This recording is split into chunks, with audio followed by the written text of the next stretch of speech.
Parte 3. Las historias. La sociedad de la princesa era, en pocas palabras, un grupo de idiotas.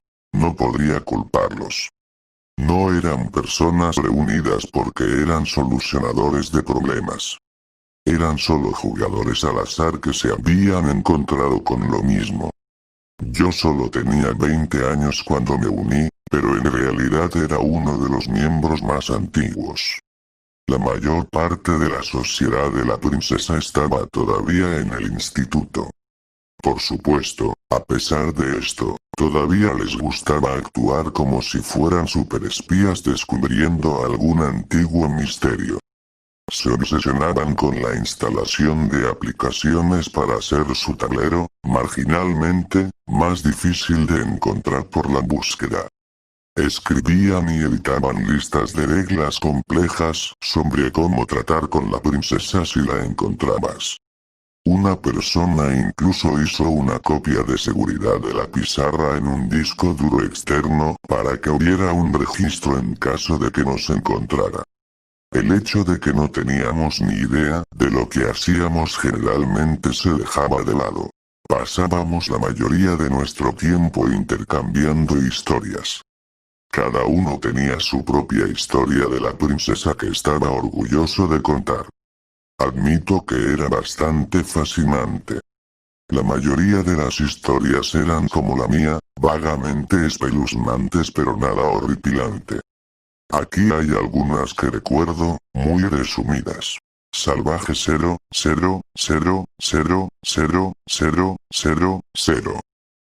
Mientras jugaba a Pokémon Blue en un emulador, un jugador se encontró con un azulejo en medio de la carretera en Celadon City que no se podía pisar. La baldosa parecía vacía, pero se resistía a los intentos de entrar en ella como si un PNJ estuviera allí. El jugador finalmente se dio cuenta de que podía hablar con esta casilla en blanco, pero todo lo que se abrió fue un cuadro de diálogo en blanco. Siguiendo adelante, el jugador notó períodos de silencio entre las transiciones de música, que se hacían cada vez más largas. Después de un tiempo, los PNJ dejaron de responder y animar, y algunas texturas de edificios fueron reemplazadas por tonterías. Cuando el jugador consideró la posibilidad de reiniciar el emulador, regresó distraídamente a la ubicación del PNJ invisible de Celadon. En ese espacio encontró un sprite borroso de una chica. En el momento en que se acercó a ella recibió un signo de exclamación sobre su cabeza y corrió hacia él, actuando como un entrenador rival. A diferencia de la mayoría de los entrenadores rivales, ella entró en el sprite del jugador antes de abrir un cuadro de diálogo en blanco. Después de una transición de batalla, el jugador se encontró luchando contra uno y 0, 0, 0, 0, 0, 0, 0, 0. Con el sprite de lo que el jugador dijo en ese momento parecía un ángel sin rostro. Se comportaba mayormente como uno de esos fantasmas que solo pueden ser desenmascarados con el Silpescope. Pokémon tenía demasiado miedo de pelear con ella y en vez de atacar, abrió cajas de diálogo con personajes de la basura. Finalmente, una de estas cajas congeló el juego con un sonido agudo y quejumbroso, en cuyo momento el jugador simplemente reinició el emulador. El jugador recuerda que hubo un efecto persistente en su archivo a causa de esto. El nombre de su personaje ahora estaba en blanco. Específicamente, había sido reemplazado por 5 espacios. Un rostro en la multitud. Ahora, realmente olvido qué juego era este. No era el de la foto de arriba, no creo. Era un juego de lucha libre de la Wii en la Xbox original. Aparentemente, este jugador inició un partido de exhibición solo para darse cuenta de que la multitud no estaba animando durante las presentaciones. Estaban todavía congelados. Además, no se escuchaban sonidos de vítores. Solo la música de la entrada y los efectos de sonido. Cuando el partido comenzó, el jugador se dio cuenta de que había alguien entre la multitud. Era un modelo poligonal en 3D de una chica con pelo blanco y un vestido rojo, que destacaba enormemente porque la multitud normal eran solo sprites 2D. Ella estaba realmente animada, y giraba la cabeza para seguir los movimientos del primer jugador de lucha libre. A veces movía los brazos por alguna razón desconocida. La mayoría de las veces solo mantenía los brazos extendidos a los lados. Aunque ambos comenzaron el combate con plena salud, ambos luchadores inmediatamente comenzaron a actuar como si hubieran recibido una fuerte paliza, agarrando sus pechos y cojeando uno contra el otro. A pesar de esto, ambos luchadores fueron de repente mucho más resistentes de lo habitual, y el combate siguió y siguió. También se había convertido de alguna manera en un combate solo de sumisión, con todos los rasgos de los árbitros apagados. Cuando el jugador finalmente obligó a su oponente a retirarse, ambos luchadores tenían casi todas las calcomanías de daño en la batalla que el juego podía ponerles. Ambos parecían pulpas sangrientas. Una vez que el partido terminó, un zumbido bajo de lo que sonaba como una mezcla inadecuada de sonidos de la multitud se escuchó cuando el jugador, un luchador, hizo su pose de victoria. Después de eso, apareció un menú. El jugador se dio cuenta de que no podía quitar el selector de menú de revancha sin importar el botón que presionara. Dreamland Nightmare, jugando a Vigilante 8, un juego de combate de coches en la línea de Twisted Metal. En la N64, un jugador se encontró con la princesa de pie, en su pose habitual, en el mapa de Casino City durante la campaña de Johnny Torque.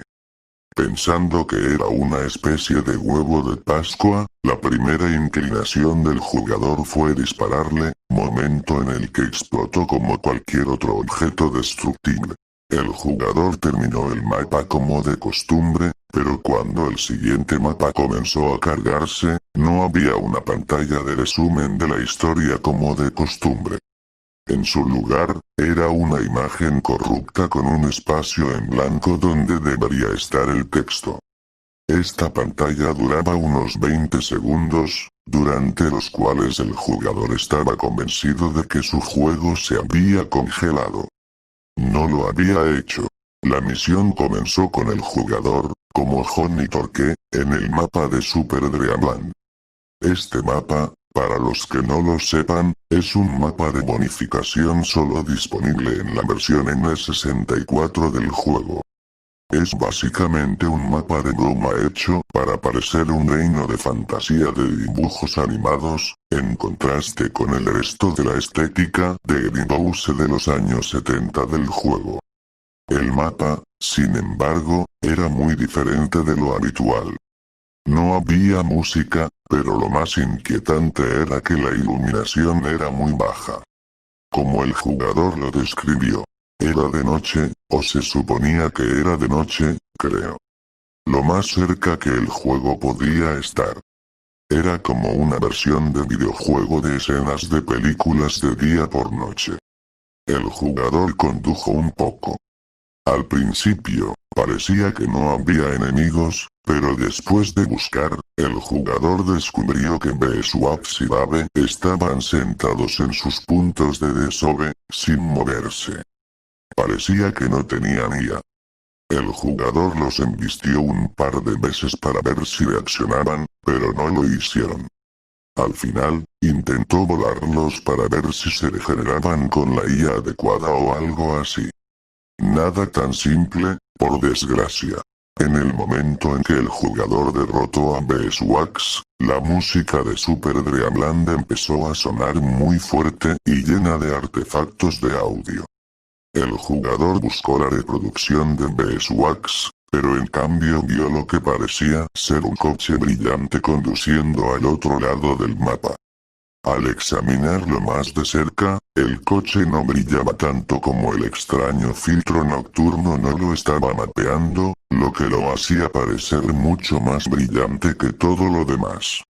Este coche no coincidía con ningún otro vehículo del juego, parecía un cuadrado, un lío de polígonos sin textura con una forma de coche imprecisa.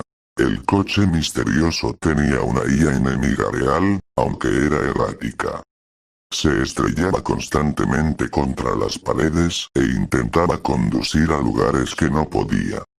Solo se ponía en marcha para atacar si el jugador se acercaba mucho. Incluso entonces, era una especie de arma de spam sin mucha estrategia o intento de apuntar. En general, un oponente muy débil, debilitado por el rápido descubrimiento de que podía morir de un solo golpe. Por cualquier cosa. Pero tenía un truco. Por cada uno de estos vehículos que el jugador destruía, aparecían varios más. Parecía haber entre 2 y 4 nuevos, apareciendo cada vez que uno era destruido. Dejar de atacar no ayudaba a la situación, porque los vehículos también se atacaban y destruían entre sí. Muy rápidamente el mapa excedió el máximo habitual de vehículos, y el ya débil marco se desplomó. Cabe señalar que, durante todo este tiempo, la música de Super Dreamland fue cada vez más fuerte, más lenta y más brillante. En realidad fue la abrumadora música la que, finalmente obligó al jugador a apagar el juego. Al final, el jugador dice que la música era solo un chillido agudo que casi sonaba como una voz. Cúmplete. Uno corto, pero se aprendió una importante lección de él. Un jugador se encontró con la princesa mientras jugaba al primer portal en su PC. En este caso, el jugador en cuestión ya era miembro de la sociedad de la princesa e inmediatamente dejó el juego al verla. Ella estaba en una de las oficinas cerca del final del juego, si tienes curiosidad. El jugador fue inmediatamente al tablero de mensajes de la sociedad de la princesa para registrar su avistamiento.